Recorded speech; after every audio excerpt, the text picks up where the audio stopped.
Hello friends, coming back to my channel Suma dot Chummi.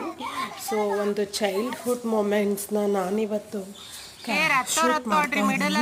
So ನೋಡಿ, ಎಲ್ಲ ಮಕ್ಕಳು, ನನ್ನ ಮಕ್ಕಳು, ನಮ್ಮ ನೇಬರ್ ಮಕ್ಕಳು, ನೆಫ್ಯೂ ಮಕ್ಕಳುಗಳು ಎಲ್ಲರೂ ಸೊ ರತ್ತೋ ರತ್ತೋ ರಾಯನ ಮಗಳು ಆಟನ ಆಡ್ತಾ ಇದ್ದಾರೆ. ಸೊ ನೋಡಿ ಯಾವ ಥರ ಒಂದು ಬಾಂಡೇಜ್ ಕ್ರಿಯೇಟ್ ಆಗಿದೆ. ಬೆಳೀತಾ ಬೆಳೀತಾ ಮಕ್ಕಳೆಲ್ಲ ಈಗೋಯಿಸ್ಟಿಕ್ ಆಗಿಬಿಡ್ತಾರೆ, ಪರ್ಟಿಕ್ಯುಲರ್ ಆಗಿಬಿಡ್ತಾರೆ, ಒಂದು ಸ್ಟೇಟಸ್ ಕ್ರಿಯೇಟ್ ಮಾಡ್ಕೊಬಿಡ್ತಾರೆ.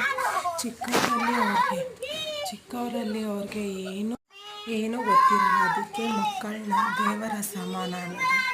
ದೇವರು ಯಾರಲ್ಲೂ ಭೇದ ಭಾವ ಮಾಡದೇ ಇರೋದ್ರಿಂದ ಮಕ್ಕಳು ಯಾರೋ ಬೇಗನೆ ಅವ್ರಿಗಾಗಿ ನೋವನ್ನ ಮರೆತುಬಿಡ್ತಾರೆ.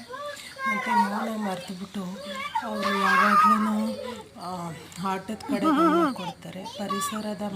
ಪರಿಸರದಲ್ಲಿ ಅವರು ತಲ್ಲೀನರಾಗಿ ಹೋಗ್ತಾರೆ. ಸೊ ಅವ್ರಿಗೆ ಒಂದು ಸ್ಟೇಟಸ್ ಗೊತ್ತಿರಲ್ಲ, ಒಂದು ಲಾಯಲಿಟಿ ಮತ್ತು ಮುನ್ಸ್ಕೊಳ್ಳುವಿಕೆ ಅದೆಲ್ಲ ಏನೂ ಗೊತ್ತಿರಲ್ಲ. ಅವ್ರಿಗೇನು ಮನ್ಸಿಗೆ ತೋಚುತ್ತೆ ಅದ್ರ ಪ್ರಕಾರ ಆಡ್ತಾ ಕುಣಿತಾ ನಲಿತಾ ಹೋಗ್ತಾರೆ. ಸೊ ನೋಡಿ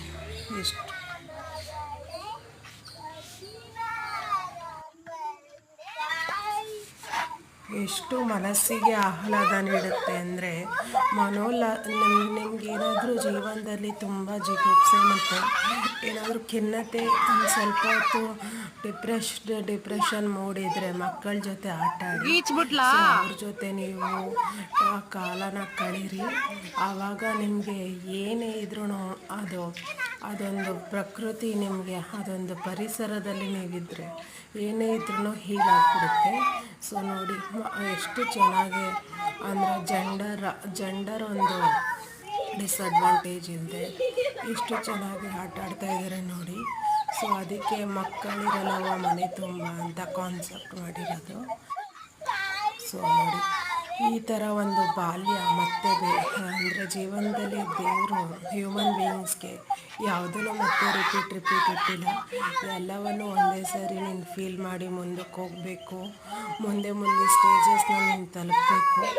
ಸೊ ಆವಾಗ ನೀನು ಹಿಂದಿದ್ದು ನೆನೆಸ್ಕೊಂಡ್ರೆ ನಾನು ಮತ್ತೆ ರಿಪೀಟ್ ಕೊಡೋಕ್ಕಾಗಲ್ಲ ಅಂತಲೇ ಬಾಲ್ಯನ ಒಂದೇ ಸರಿ ಬಾಲ್ಯ, ಯೌವನ, ವೃದ್ಧಾಪ್ಯ ಮತ್ತು ಗೃಹಸ್ಥಾಶ್ರಮ ಎಲ್ಲನೂ ಒಂದೇ ಸರಿ ಕೊಡ್ತಾನೆ ಅಂತ ಅನಿಸುತ್ತೆ.